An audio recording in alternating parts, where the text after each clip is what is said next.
बिस्मिल्लाहिर्रहमानिर्रहीम। Islamic updates के मोअज़्ज़िज़ नाज़रीन, अस्सलाम वालेकुम। अपने नसीब का रिज़्क़। गाँव में एक शख्स मकई के बने हुए बटे का रहा था कि खाते हुए एक दाना नीचे गिरा। करीब ही खड़ा मुर्गा दाने पर चुपटा, लेकिन मुर्गे के पहुंचने से पहले ही शख्स ने दाना उठाकर मुंह में डाल लिया। दाना इसकी सांस की नाली में जा फंसा और इसे सांस लेने में शदीद तकलीफ शुरू हो गई। वो बहुत से अस्पतालों में गया, लेकिन इसका इलाज किसी अस्पताल में नहीं था। आखिर के अस्पताल वालों ने इसके इलाज की हामी भर ली, लेकिन साथ ही कह दिया कि तुम्हारी जिंदगी की कोई गारंटी नहीं है, ये बात तुम्हें लिख कर देना पड़ेगी। इसने लिख कर दे दिया। वैसे भी इसका जीना बहुत दुश्वार हो रहा था।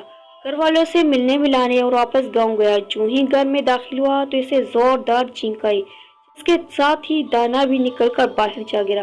पास ही वही मुर्गा खड़ा था। इसने वो दाना इत्मीनान से चख लिया। सबक दाने दाने पर लिखा है खाने वाले का नाम। कोई कुछ भी कर ले, किसी दूसरे का रिज़्क़ नहीं खा सकता। ये मेरे मौला का तकसीम है। वीडियो पसंद है तो चैनल को